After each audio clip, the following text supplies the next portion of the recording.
For thousands of years, artists have painted and sculpted the naked human body.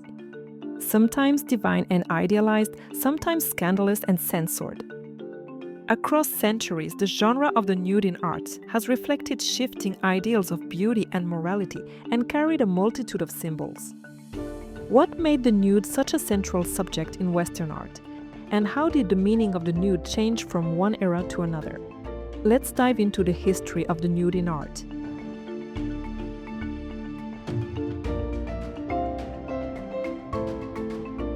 The earliest known representations of the nude go back tens of thousands of years in Paleolithic art, with sculpted figurines, mostly female, emphasizing fertility and femininity. In ancient times, likely due to the climate, Egyptians wore minimal clothing. Nudity was viewed as natural and commonly depicted in art, from court festivities and ceremonies to everyday scenes of peasants, craftsmen, shepherds, and fishermen at work. It also appeared in religious contexts, as many anthropomorphic gods were shown nude or semi-nude in statues and wall paintings. In ancient Greece, the nude became a central ideal. Male athletic bodies symbolized heroism, virtue, virility, and the perfection of the human form, reminiscent of the athletes of the Olympic Games, who competed naked. The Greek nude combined realism and idealization, realistic in its accurate depiction of the body, yet idealized in its pursuit of harmonious, balanced proportions. From the more rigid compositions of the Archaic period, the depiction of the body evolved to show greater detail of the skeleton and muscles. Human figures gradually appeared in life-size representations, as well as providing movement, especially with the introduction of the contrapposto, where the body's parts are harmoniously balanced, creating rhythm and stability in the figure. With his Discobolus, Myron created a stunning example of a figure in motion, achieving for the first time a fully coordinated dynamic effect, whereas earlier moving figures had been constructed in separate parts. The female nude was less frequent, especially in the Archaic period, where the naked choroi contrasted with the clothed chori. In Greek society, women were mostly confined to household duties, and unlike male athletes, they were fully dressed. The earliest depictions of female nudity appear in the 6th century before Common Era on everyday scenes painted on ceramics. The leading classical sculptor of the female nude was Praxiteles, who created the famous Aphrodite of Cnidus, shown just stepping into her bath, holding her dress in one hand. Later, the female nude evolved into types like the Venus pudica, where she modestly covers her breasts with her arms, a motif that would be revisited throughout the centuries. During the Hellenistic period, as Greek culture spread across the Eastern Mediterranean, the figures took on greater dynamism and movement, expressing heightened emotions and tragic feelings of defeat, drama, and suffering, breaking away from the serene balance of the classical era. As for Roman art, it preserved a certain idealism, while showing a stronger focus on naturalism in its portraits. In painting and mosaics, particularly in Pompeii and Herculaneum, nudity was common in scenes of dance and entertainment, often leaning toward eroticism, depicted without restraint. As the Roman Empire declined and Christianity rose, attitudes towards the body changed. The nude lost much of its prominence in art. Nudity was often avoided or reserved for explicitly biblical contexts, such as Adam and Eve or Christ's Passion. In medieval Christian art, the human body was viewed more as a perishable vessel for the soul than an object of beauty, and nakedness was sometimes framed as shameful or sinful, unless justified by Scripture. In Christian art, symbolic language mattered more than the realistic representation of reality. That explains why depictions of the nude are often distorted or even deliberately unattractive, far from the harmonious balance of the classical ideal. The female figure depicted with bulging bellies, small breasts, narrow shoulders, and straight legs became the prototype of the Gothic female nude, which would last for 200 years. In the 15th century, the nude became more widespread, within the fashionable style of the time known as International Gothic, which emerged around 1400 in France, Burgundy, and the Netherlands. One of its earliest examples is the very rich hours of the Duke of Berry by the Limbourg brothers, where the scene of the fall and expulsion from paradise depicts Eve's transformation from the innocence of life in Eden to the shame of sin and expulsion, taking on the pose of a Venus pudica. Little by little, the modest medieval view of nudity as something shameful gave way to figures that were more sensual, more provocative, and more physically human. The more or less naturalistic nude began to appear tentatively in pre-Renaissance Italy. The Renaissance brought a renewed fascination with classical antiquity and humanism, placing the human body once again at the center of artistic study. Artists focused on anatomy, proportion, and perspective, drawing inspiration from ancient Greece and Rome models. During the Renaissance, nudity stopped being something shameful and instead took on a new heroic, even sacred quality. The nude gradually became secularized, moving away from medieval religious themes toward more profane ones. Renaissance art revived the classical nude as an expression of ideal beauty, both physical and moral. It became the perfect pretext for every kind of composition, from the most naturalistic to the most symbolic, the latter filled with allegories and personifications. One of the first works to break with the past and mark a return to classical ideals was Donatello's David. Unlike the athletic figures of ancient Greece, Donatello's model shows the delicate, slender body of a teenage boy. He also moved away from classical proportions, particularly in the torso. After Donatello, the nude became more dynamic, capturing movement, energy, and an almost ecstatic emotion. Botticelli revived the female nude after the moral restraint of the Middle Ages. Drawing inspiration from classical art, he shaped an archetype of beauty, with deeply intellectual and symbolic figures that became the very definition of the classical ideal from the Renaissance onward. Moving away from the solid sculptural forms of antiquity, Botticelli favored delicate, slender figures that reflected a more modern vision of the human body. In The Birth of Venus, his goddess stands completely nude, free from any moral restraint. She follows the Venus pudica pose, covering herself with her arms while the soft undulating lines of her body and flowing hair give the impression that she's floating in air.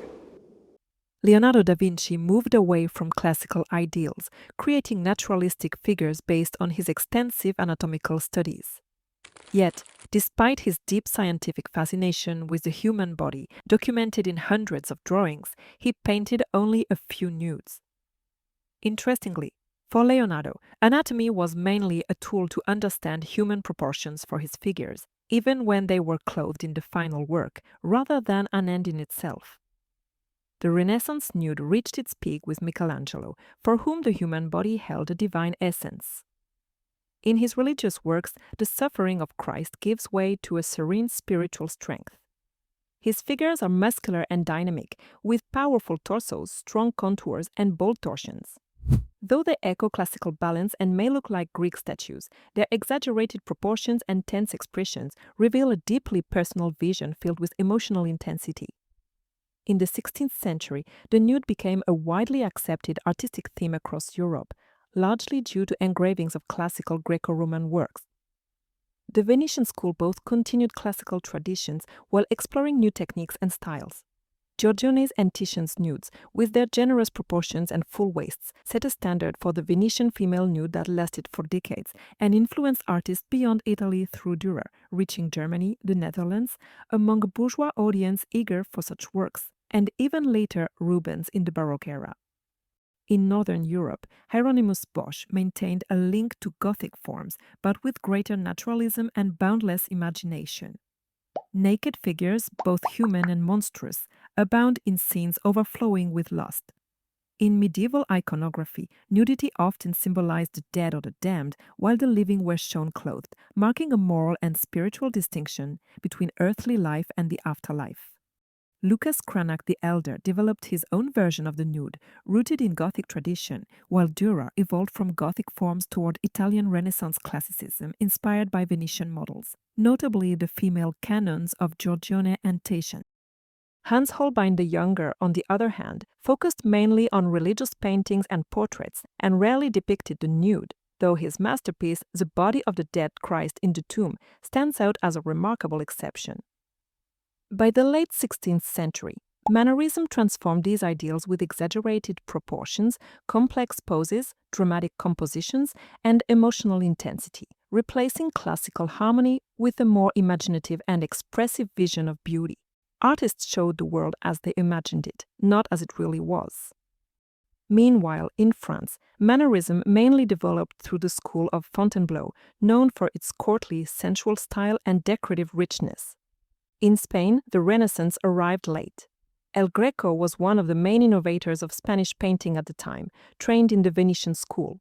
Although most of his works are religious, he often included nude figures when justified by the theme, with over 100 nudes across his entire work.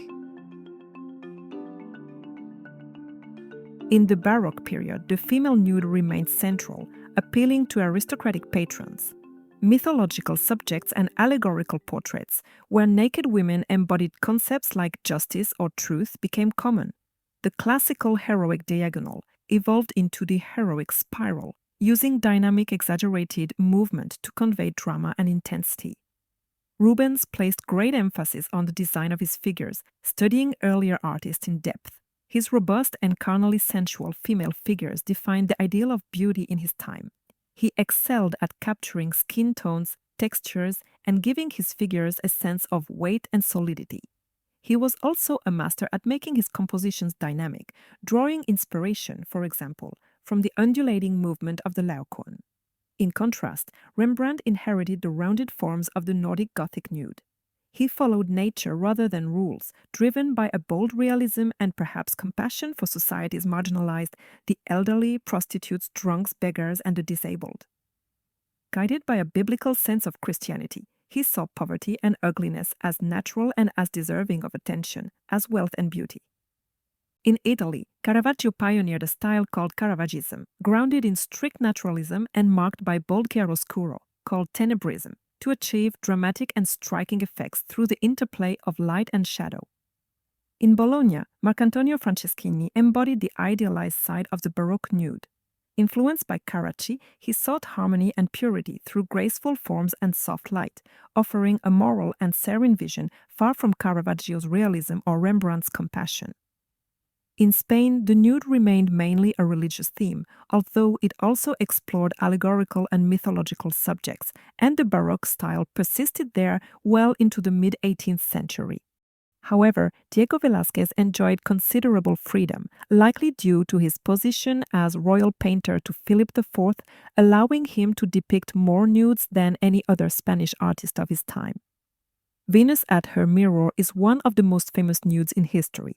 Its originality lies in showing Venus from behind, which was rare at the time.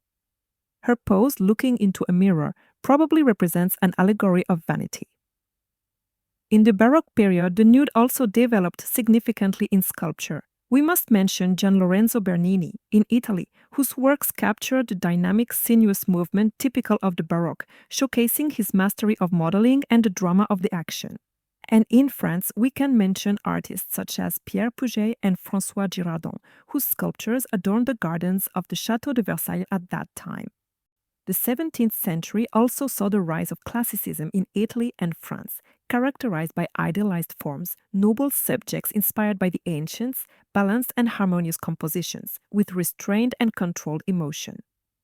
The nude remained a core subject in academic training, serving as a test of technical skill and mastery of the human form. The academic tradition codified rules for the nude: ideal proportions, polished finish, and tasteful modesty, often following the Venus pudica pose. In Italy, Annibale Carracci and Guido Reni, from the Bolognese school, produced numerous mythological allegories and paintings of gods and heroes, where nudity emphasizes their dignity and grandeur. And in France, Nicolas Poussin is seen as the pioneer of the academic nude, creating cultured, idealized figures inspired by mythology and ancient history. In the early 18th century, the Rococo style emerged alongside the Baroque, focusing on decoration, refinement, and elegance. As the bourgeoisie rose and the Enlightenment spread, artists moved away from religious subjects toward worldly themes that celebrated luxury and social status. The nude of this period, influenced by Rubens' rich colors and lifelike textures, took on a refined yet provocative eroticism.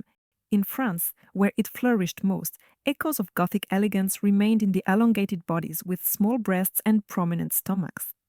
By mid-century, the ideal shifted to the petite, slender figure, exemplified in Boucher and Fragonard's paintings. A major precursor of Spanish Romanticism, Goya's work stands out for its unique character. His masterpiece in the nude genre, La Maja Desnuda, painted alongside La Maja Vestida, is one of the first nudes to clearly show pubic hair. Unlike traditional nudes, it isn't tied to historical, mythological, or religious themes, simply an anonymous woman seen in an intimate, almost voyeuristic manner.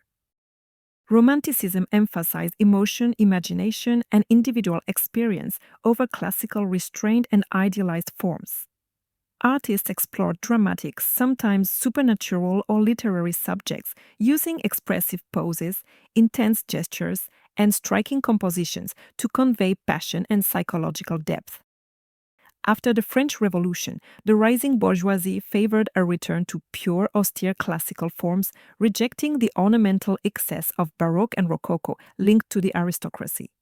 Influenced by Pompeii and Herculaneum, neoclassical nudes revived Greco-Roman shapes, but stripped of their spirit and ideals, focusing solely on form detached from life.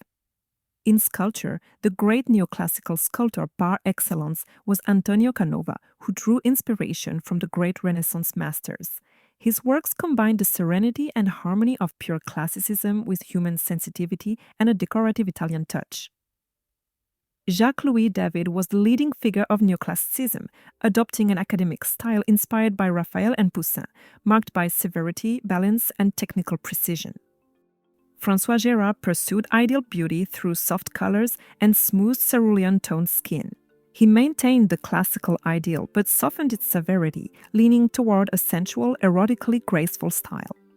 And Louis Giraudet, on the other hand, broke from David's moral classicism, notably in The Sleep of Endymion, with elongated pearly bodies and subtle sexual ambiguity, as well as in his more or less flattering portraits of Mademoiselle Lange as Venus and Danae. Painting black skin was a rare and little-taught exercise at the time, considered ungrateful. The portrait of Madeleine, painted by Marie-Guillemine Benoist in 1800, 6 years after a decree abolishing slavery, shows her looking directly at the viewer. Seated in a medallion-backed chair draped with rich fabric, she occupies the position traditionally reserved for white women until then. This topic is explored in multiple parts, and that's the end of Part 1, covering the nude from Antiquity through the late 18th century. In the next part, we'll see how the nude evolved from the 19th century to today and how artists have continually reinterpreted this timeless theme. I hope you enjoyed this first part. If you did, be sure to subscribe so you don't miss what's coming next. Thanks for watching.